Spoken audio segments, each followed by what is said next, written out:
मंजलिस किसी को काटने को नहीं आती, मंजलिस जोड़ने को आती है। तो बोलेंगे ओवैसी यहां से गया था इसलिए नहीं बना, ओवरब्रिज नहीं बना। और जो मुख्यमंत्री बाबा है, बाबा को भी पता नहीं है। बाबा को बोलेंगे ओवरब्रिज तो बाबा बोलेंगे नाम बदल दो। यानी हमारा हाल ऐसा हो गया है। ये विकास हो रहा है बाबा के दौर में।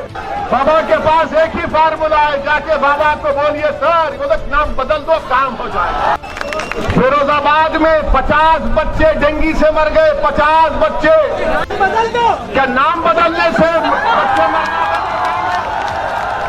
मेरे अजीज दोस्तों और बुजुर्गों, फिर ये आपके रुदौली में मेरे पास रिकॉर्ड है। 2019-20 में मोदी सरकार ने बाबा की सरकार को 116 करोड़ रुपए दिए कि मुसलमानों के उन गांवों में जहां पर 25% माइनॉरिटी रहते, काम कराओ, स्कूल बनाओ, अस्पताल बनाओ। 116 करोड़ दिए गए और जिसमें से बाबा की सरकार ने, महाराष्ट्र ने सिर्फ 16 करोड़ खर्चा किए। और महाराज बोलते, मोदी बोलते सबका साथ, सबका विकास, सबका विश्वास। 116 करोड़ में सिर्फ 16 करोड़ खर्चा किए गए। क्या हमको हमारे बच्चों को स्कूल में पढ़ाने का शौक नहीं है? क्या आप अपने बच्चों को तालीम दिलाना नहीं चाहते? क्या अपने बेटियों को पढ़ाना नहीं चाहते? तो लोग बोलेंगे नहीं, मुसलमान बच्ची को नहीं पढ़ाना चाहता। अरे दिमाग तेरा खराब है, हम पढ़ाना चाहते, काबिल बनाना चाहते, ताकतवर बनाना चाहते। इनको अफगानिस्तान के लड़कियों पर जुल्म की बड़ी फिक्र है, मगर रुदौली में बच्चियों के पढ़ने के लिए ये इनका दोगला दोहरा चेहरा है। और फिर आप देख लीजिए कि फिर उत्तर प्रदेश की बाबा की सरकार ने कहा कि कोविड आया तो मई में फैसला किया कि ऑनलाइन स्कूलों को स्कूल में तालीम दी जाएगी। आपको मालूम कि रुदौली में यह जिला अयोध्या का है। यहां पर कितने बच्चे 5 साल की कम उम्र के, जब 5 साल के होते हैं तो स्टंटेड कितने होते हैं, कमजोर कितने होते हैं? 50%। बाबा से जाकर पूछिए, महाराज से, तो बोलेंगे ये फिरका परस्ती की बात कर रहा हो ऐसी। मैं चैलेंज से कह रहा हूं कि 50% 5 साल के कम उम्र के बच्चे स्टंटेड है अयोध्या डिस्ट्रिक्ट में। कौन सी हुक्मरानी बीजेपी उत्तर प्रदेश में कर रही? और फिर ये सरजमीन, हम जब यहां पर आ रहे थे तो 2 दिन से हमारे माशाल्लाह मीडिया के बड़े बड़े लोग बोलना शुरू कर दिए कि ओवैसी अयोध्या को नहीं जा रहे, ओवैसी अयोध्या का नाम नहीं लेते हैं। मैंने कहा भाई साहब, अयोध्या भी भारत में है, फैजाबाद भी भारत में है और ओवैसी भी भारत में है।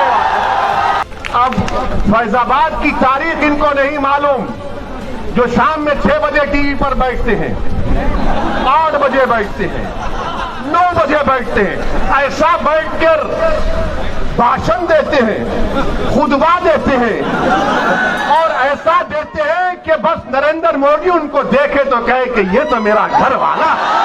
क्या कहा उन्होंने कि ओवैसी को अयोध्या नहीं जा रहे? मेरे भाई, अयोध्या भी जाएंगे, क्यों नहीं जाएंगे? हम जब कश्मीर गए तो अयोध्या नहीं जाएंगे। और फैजाबाद की तारीख, इनको नाम फैजाबाद से इतनी जलन क्यों है? नाम बदल दिया, पेट में दर्द क्यों होता है? फैजाबाद की जेल में क्या अशफाकुल्लाह को फांसी नहीं दी गई थी? क्या फैजाबाद की जेल में अशफाकुल्लाह को जब फांसी दी जा रही थी तो क्या अशफाकुल्लाह जब फांसी के फंदे पर जा रहा था तो उसकी जबान पर कुरान की आयतें थी? जब अशफाकुल्लाह फांसी के फंदे पर गया तो रास्ते में जेल के लोगों से मिलकर कहा कि खुदा हाफिज, मैं अपने रब से मिलने जा रहा हूं। क्या अशफाकुल्लाह ने जब फांसी का फंदा लेकर उसको चूमा और अपने गले में डाला तो पूछने वाले ने पूछा कि बता मरने वाले, तेरी आखिरी ख्वाहिश क्या है? तो अशफाकुल्लाह ने क्या ये नहीं कहा कि ला के रख दे खाके वतन मेरे कफन में? ये मोहब्बत के मज़ार अशफाकुल्लाह। ये हमको बोलना पड़ता है, वरना ये 6 बजे, 8 बजे, 9 बजे बैठकर जो चीखे मारते हैं, कहते हैं कि हाँ माई बाप देख लो हमको आपकी तारीफ में बोल रहे हैं। इनको बताना पड़ेगा, इनको बताना पड़ेगा कि ये लोग बात करते हिंदू और मुसलमान के इत्तेहाद की मोहब्बत की, यकीनन वो पैदा होना चाहिए। और कैसे पैदा होगा? अशफाकुल्लाह और राम प्रसाद बिस्मिल की दोस्ती कैसी थी? राम प्रसाद बिस्मिल अशफाकुल्लाह एक मंदिर के पास बैठे थे शाम के वक्त, एक मुसलमान आ गए मंदिर पर हमला करने के लिए, तो अशफाकुल्लाह ने अपना रिवॉल्वर निकाल कर कहा खबरदार तुम मंदिर पर हमला नहीं करोगे वरना अशफाकुल्लाह फायर करेगा। ये मोहब्बत की मिसालें थी। आपको मालूम नहीं? सुनिए, मैं थाली बजाने के लिए या आपसे दाद हासिल करने के लिए यहाँ पर नहीं आया हूँ। मैं तुम्हारी थालियों का मोहताज ना कभी था ना कभी रहूंगा। मैं किसी का मोहताज हूँ तो अल्लाह का मोहताज हूँ। मैं तुमको आपको बताने आया हूँ कि अपने दिलों में एक इनकलाब पैदा करो, अपने दिलों में एक तब्दीली पैदा करो। अगर जिंदा हो तो जिंदा कौम की मिसाल बनो, अगर जिंदा हो तो हरकत करो, अगर जिंदा हो तो अपनी पार्टी का वोट दो, अगर जिंदा हो तो तोड़ दो ये तमाम गुलामी की कैदियों की जंजीरों को जो 60 साल से तुमको डरा डरा कर तुम्हारा वोट हासिल करके हमको बर्बादी के चाहने पर लाकर खड़ा कर दिया।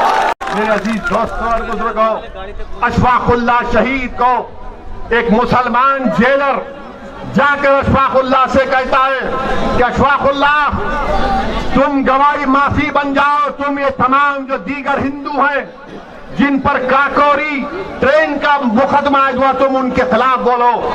तो अशफाकुल्लाह ने कहा मैं एक मुसलमान हूं और बाकी मेरे साथी हिंदू हैं, मैं अपने आप को गिरने नहीं दूंगा ना अपनी कौम को गिरने दूंगा। मैं अंग्रेजों के खिलाफ था और रहूंगा। मेरा ख्वाब है कि मुल्क आजाद हो। मैं आज रुदौली में खड़े होकर आप तमाम से अपील कर रहा हूं कि अगर हम अशफाकुल्लाह के ख्वाबों को पूरा करना चाहते, अगर हम राम प्रसाद पंडित राम प्रसाद बिस्मिल के ख्वाबों को पूरा करना चाहते हैं तो अशफाकुल्लाह ने ये ख्वाब देखा था। अशफाकुल्लाह ने ख्वाब देखा था कि मुल्क जब आजाद होगा तो यहाँ पर सबको उनका हिस्सा मिलेगा। अशफाकुल्लाह ने ख्वाब देखा था कि मैं फांसी के फंदे पर चढ़ जाऊंगा, 27 साल की उम्र में अपनी जवानी को इस मुल्क पर कुर्बान कर दूंगा, मगर आने वाले नौजवानों का मुस्तकबिल खराब नहीं होगा। नौजवानों, रुदौली के गय्योर नौजवानों, उत्तर प्रदेश के मेरे गय्योर नौजवानों, तुमको अशफाकुल्लाह के ख्वाबों को पूरा करना है। और मोहब्बत होगी तो गुलामी नहीं होगी, हिस्सेदारी की मोहब्बत होगी, हिस्सेदारी की मोहब्बत होगी। ख्वाब अशफाकुल्लाह ने देखा था, अब उन ख्वाबों को पूरा करना आपकी जिम्मेदारी है। ख्वाब देखना शुरू करो और ख्वाबों को पूरा करने के लिए जिद्दोजहद करना पड़ेगा। यकीनन रास्ते में मसाइब और मुश्किलात आएंगे, कोई रास्ता आसानी से हम अपनी मंजिल मकसूद को आसानी तक नहीं पहुंच पाएंगे, जुस्तजू करना पड़ेगा। समाजवादी पार्टी के अखिलेश यादव ये कहते हैं कि ओवैसी की जबान से जो अल्फाज निकलते हैं वो बड़े कड़वे होते हैं। अखिलेश यादव आ जाओ रुदौली में, तुम एक तरफ मैं एक तरफ, इस जनता को बात करेंगे, बोलेंगे कौन। तुम डराने की बात करते हो, मैं उम्मीद दिलाने की बात करता हूं। तुम भगाने की बात करते हो, मैं कहता हूं पीठ नहीं सीना दिखाओ। तुम जहालत की बात करते हो, मैं इल्म की बात करता हूं। तुम डराने की बात करते हो, मैं इत्तेहाद की बात करता हूं। ये मजलिस इत्तेहाद और मुस्लिमीन का पैगाम। इससे यादव नहीं है, रुश्दी नहीं आए, इसलिए हम बीजेपी के यादव को वोट देंगे। ये हकीकत है ना, ये सच कह रहा हूं ना मैं? क्या मैं सच कह रहा हूं? क्या मैं झूठ कह रहा हूं? तो फिर आप 22 के चुनाव में क्या करेंगे? फिर आप किसको वोट देंगे? आप किसको वोट देंगे? आप ये काम करके दिखाना है, सिर्फ जज्बात में आकर नहीं कहना है, बल्कि कामयाब करना है अपनी पार्टी को।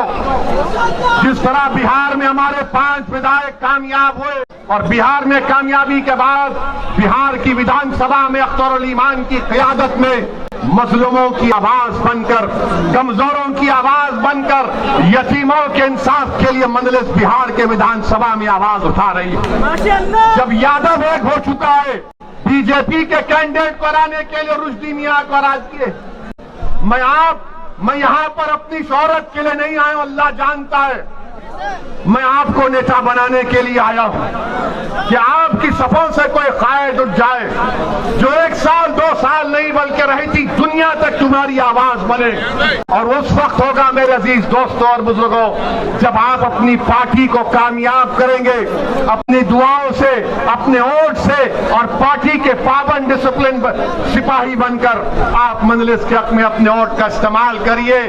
डरने और घबराने की जरूरत नहीं है। मुझ पर इल्जाम लगते हैं, मुझे कोई फिक्र नहीं, बहुत से इल्जाम लगते हैं मुझ पर, मगर याद रखो जब तक अल्लाह असदुद्दीन ओवैसी को जिंदा रखेगा, इंशाअल्लाह ताला असदुद्दीन ओवैसी सच को और हक को बयान करता रहेगा। अल्लाह जब तक मेरे जिस्म में आखिरी सांस को रखेगा, मैं आपके हक के लिए लड़ता रहूंगा।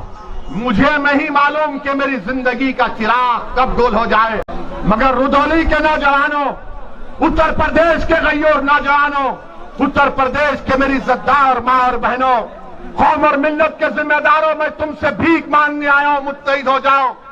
आज तुमको मुत्तहिद होना है। ये फैजाबाद अयोध्या है। अगर कोई मुझसे सवाल करता है तो याद रखो, इसी अयोध्या में 6 दिसंबर को हमने भी देखा, सारी दुनिया ने भी देखा क्या हुआ। आज उसका जिक्र करने से डरते हैं सेकुलर पार्टी के लोग, जिक्र करने से डरते हैं, डरा डरा कर वोट हासिल करते हैं। अरे याद रखो, वो कौम जो नवासा रसूल को जन्नत का शहजादा मानती है, क्या वो कौम डरेगी इन लोगों से? क्या तुम डरोगे इन लोगों से? इंसान से नहीं डरना, सिर्फ रब्बे कायनात से डरने का हुक्म सिखाया गया। सिर्फ रब्बे कायनात से डरना है, किसी से भी नहीं, ओवैसी से भी नहीं। हाँ, अगर ओवैसी की जबान से अगर सच निकल रहा है तो उस पर गौर करो, उस पर गौर करो। अगर गलत है तो कोई बात नहीं, अगर सच है तो उसको कबूल करो। मेरे दिल में नहीं है, मेरी ताकत, मुझे अल्लाह ने इतनी ताकत नहीं दी है, वो मैं आपको बता ही देते हैं। हमने उनसे कहा कि बीजेपी उत्तर प्रदेश के जो एमएलए है, 37% बीजेपी के एमएलए के ऊपर क्रिमिनल केसेस हैं। 37%। हमने कहा 116 एमपी बीजेपी के, उन पर भी केस है। और फिर हमने उनको ये भी बता दिया, ये शुरू हो जाते, देखो बाहुबली को ला लिए, फुला को ला लिए। देखिए, बल्कि जिस किसी का नाम अतीक होगा, शहाब होगा, मुख्तार होगा, वो गैंगस्टर होगा, बाहुबली होगा। और जिसका नाम प्रज्ञा, अजय, कुलदीप, संगीत, सुरेश, कपिल होगा, वो क्या होगा? लोकप्रिय नेता होगा। यानी अतीक का ताल्लुक एक कमजोर समाज से है। अगर अतीक का ताल्लुक एक ताकतवर समाज से होता, और अगर अतीक अहमद मुजफ्फरनगर के कांड से पहले तकरीर करते या गोरखपुर में वो तकरीर करते, तो हो सकता कि महाराज उन पर केस विड्रॉ कर लेते, क्योंकि उत्तर प्रदेश के मुख्यमंत्री ने अपने आप पे से केस विड्रॉ कर लिया। और बीजेपी के 70 से ज्यादा मुकदमे वापिस ले लिए मुजफ्फरनगर के कांड। तो मेरे अजीज दोस्तों और बुजुर्गों, ये तमाम इनके कारनामे हैं। मेरी आपसे गुजारिश है कि आपको डराया जाएगा बीजेपी से, मोदी से, योगी से। हम तो आए हैं उत्तर प्रदेश से बीजेपी को हराने के लिए इंशाअल्लाह ताला। मजलिस का मकसद ये है कि बीजेपी की सरकार ना बने, उत्तर प्रदेश से योगी दोबारा मुख्यमंत्री ना बने। क्यों ना बने? क्योंकि योगी आदित्यनाथ की सरकार ने गंगा में लाशें बह रही थी, ऑक्सीजन नहीं था, दवाएं नहीं थी, जलाने के लिए लकड़ी नहीं थी, दफनाने के लिए जमीन नहीं थी। और अगर किसी गरीब ने इन तमाम की नहीं होने की बिना पर नदी के किनारे जमीन पर दफना दिया तो दुनिया ने देखा कि कुत्तों ने किसी के बाप और भाई और बहन की लाशों को नोच नोच कर खाया। ये हुआ है, इसीलिए बीजेपी की मुखालिफत करना है। मंदलिस के हक में अपने वोट का इस्तेमाल करिए, मंदलिस को कामयाब करिए, ये सेकुलरिज्म की कामयाबी होगी। पार्लियामेंट में आपने देख लिया, कोई आकर ये कहेगा इस सेकुलर पार्टी का, अरे ओवैसी के तो 2 MP हैं, क्या खोल लेगा। अरे भारत की पार्लियामेंट देखती है कि असदुद्दीन ओवैसी के साथ इम्तियाज चली जाए, दूसरी तरफ मोदी के 300 है, मगर जब एक तुम्हारा भाई टोपी और दाढ़ी के साथ खड़ा हो जाता है तो 300 में दर्द शुरू हो जाता है। और हम किसी मजहब के खिलाफ नहीं बोले, आज तक ना बोलेंगे इंशाअल्लाह ताला। मैं तो मिसाल दिया कि अशफाकुल्लाह की और बिस्मिल की मिसाल आपको दिया, मगर याद रखो ये लोग क्या बोलते कि मिल जाओ, मिलेंगे, दिल मिले हुए हैं, मगर हिस्सेदारी चाहिए। 19% यादव है, 19% मुसलमान है, 9 या 10% यादव है, मगर मुख्यमंत्री आपका ही बनेगा और हमको चपरासी की भी नौकरी नहीं मिलेगी, हमारे बच्चों को स्कूल नहीं मिलेगा, वो ओवरब्रिज नहीं बनेगा, कुछ नहीं बनेगा। आप एक बार अच्छा फैसला करके आने वाले विधानसभा के चुनाव में आप अपना एक रिकॉर्ड पतंग के निशान पर बटन दबाइए, अपनी पार्टी को कामयाब करिए। और लोग हमसे पूछते आप मिलते क्यों नहीं समाजवादी पार्टी से, हम उनसे कहते हैं जाके पूछो अखिलेश से, बात करने तैयार है, बात करेंगे। बोले बीएसपी से बात करो, हम बोले पूछो, तैयार है, बात करेंगे। मगर अगर आप ये समझेंगे कि आपकी पार्टी में जो नाम निहाद मुसलमान है उनकी तरह तुम मुझसे बर्ताव करोगे तो भूल जाओ, मैं मरना पसंद करूंगा मगर अपनी इज्जत का सौदा नहीं कर सकता। बराबरी से बात होगी, हिस्सेदारी की बात हो रही है। आप मुझे कोई खैरात नहीं देंगे, मेरा हक मैं हासिल करूंगा इंशाअल्लाह ताला। मेरे अजीज दोस्तों और बुजुर्गों, हिम्मत और हौसले को बुलंद रखिए। अच्छा, उत्तर प्रदेश के चुनाव आ रहे हैं तो इसमें अब शुरू हो जाएगा ये तालिबानी तालिबानी तालिबानी, सुना आपने, बोल रहे हर एक को। अरे हम तो बोल रहे हैं तालिबान को तुम बैन क्यों नहीं करते। हम तो मोदी जी से पूछे क्या तालिबान टेररिस्ट ऑर्गेनाइजेशन है नहीं है, बताओ देश को। अगर है तो डालो यूएपीए में, नहीं है तो अपने इन चमचों को खामोश बिठाओ। बोले जाते हैं, हमारे सामने आकर नहीं बोलते क्योंकि उनको हम पूछते हैं ये क्या है, ये क्या है। हम में और दूसरों में बहुत फर्क है। मेरे अजीज दोस्तों और बुजुर्गों, एक बार एक तब्दीली पैदा करो आप। ये तारीखी शहर है, ये औलिया अल्लाह की सरजमीन है। यहाँ पर हमारे बहादुरों ने अपनी तारीख को रकम किया है, दोबारा एक तारीख को रकम करिए। मैं सलाम करता हूँ आप तमाम को, मैं शुक्रगुजार हूँ हमारी इज्जतदार माँ और बहनों का, बुजुर्गों का, कि आपने अपना कीमती वक्त निकालकर हमारी बात को सुना। मैं फिर से आऊंगा, ये आखिरी मर्तबा नहीं आया।